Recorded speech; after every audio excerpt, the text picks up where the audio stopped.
ब्रह्मगिरी वही स्थान है जहाँ पर भगवान शिव ने अपनी जटा पट की थी। यहीं पर गौतम ऋषि ने घोर तपस्या करी थी और यहीं गोदावरी नदी का भी उद्गम स्थल है। ब्रह्मगिरी पर्वत आप कैसे आ सकते हैं? यहाँ का ट्रैक आसान होगा या सरल होगा? यह कितने किलोमीटर का है?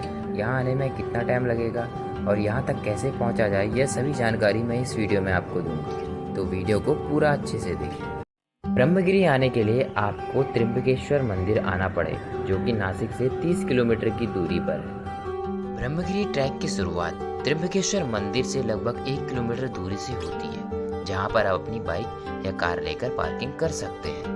ब्रह्मगिरी पर्वत पर जाने के लिए आपको सिर्फ 4 किलोमीटर का ट्रैक करना होता है और फॉरेस्ट डिपार्टमेंट को 30 रुपये एंट्री फीस देनी होती है।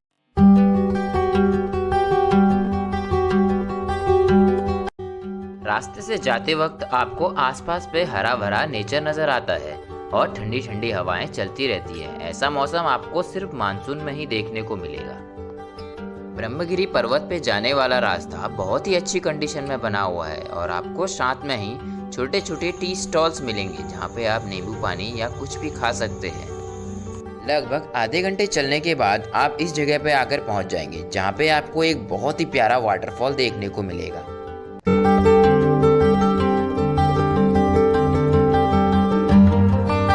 इस जगह पहुंचने के बाद आपका थ्रिलिंग से भरा एक एडवेंचर ट्रैक शुरू हो जाएगा, क्योंकि माउंटेन पे जाने के लिए आपको 2 पहाड़ों के बीच से होकर गुजरकर जाना पड़ेगा। दोनों पहाड़ों के बीच में एक अमेजिंग सा रास्ता बना हुआ है, जिससे गुजर के जाने पर एक अमेजिंग सा थ्रिल सा फील आता है। इस जगह पर आपको बहुत सारे बंदर देखने को मिलेंगे, जिनसे डरने की वैसे तो ज़रूरत नहीं है, पर इनसे बचने के लिए आप अपने हाथ में एक लकड़ी रख सकते हैं। और मानसून के टाइम पे ये वाला पैच थोड़ा टिपिकल हो जाता है, क्योंकि इधर पूरा रास्ता स्लिपरी हो जाता है, तो अपनी सेफ्टी का ख्याल आपको खुद ही रखना पड़ेगा।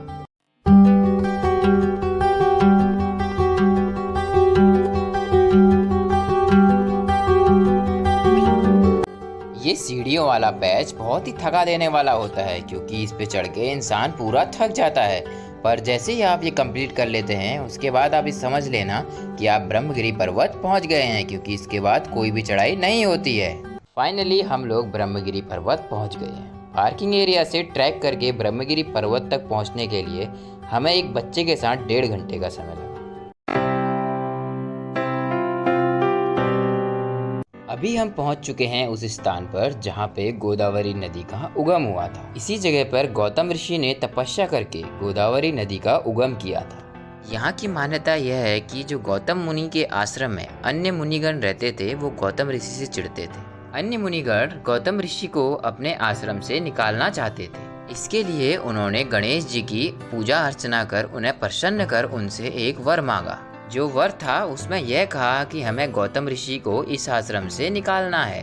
अपने वचन से बंधे गणेश जी को यह कार्य करना पड़ा, तो उन्होंने एक गाय का रूप लेकर गौतम ऋषि के खेत में घुस गए। गौतम ऋषि ने जैसे ही गाय को अपने खेत में देख उसे भगाने के लिए दौड़े, तो उनके गाय को स्पर्श करते ही गाय की मृत्यु हो गई, जिसकी वजह से उन्हें गौहत्या का पाप लगा।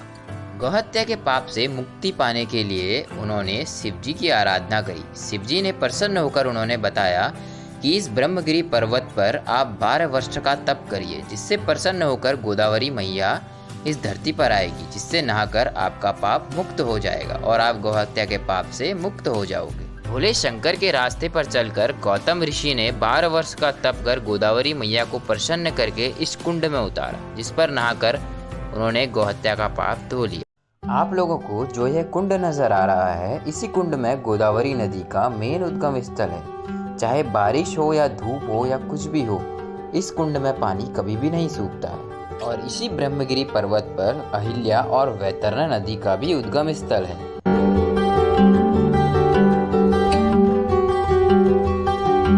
अभी हम आ चुके हैं ब्रह्मगिरी मुख्य दर्शन मंदिर में, जो यहाँ का सबसे पुराना मंदिर है और ये भोलेनाथ को समर्पित है। इस मंदिर के अंदर गोदावरी मैया की एक बहुत प्यारी मूर्ति है और यहाँ एक गौमुख भी है। जो गोदावरी मैया कुंड से निकलकर इसी गौमुख से निकलती है।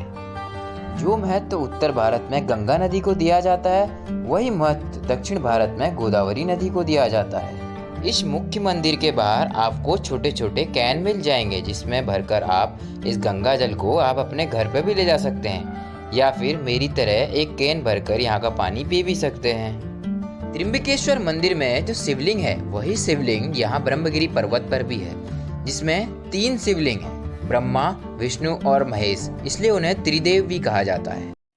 ब्रह्मगिरी पर्वत के 2 छोर हैं। पहला जहाँ गोदावरी नदी का उद्गम हुआ था, वहां से 5 मिनट की दूरी पर है जटा मंदिर, जहां शिवजी ने अपनी जटा पटकी थी। गोदावरी नदी उगम होने के बाद इस गौमुख से निकलने के बाद इस कुंड में लुप्त हो रही थी।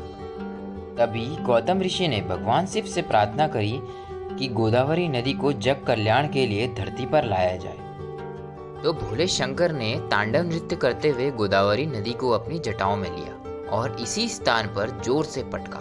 तभी गोदावरी नदी धरती पे जग कल्याण के लिए आ गई।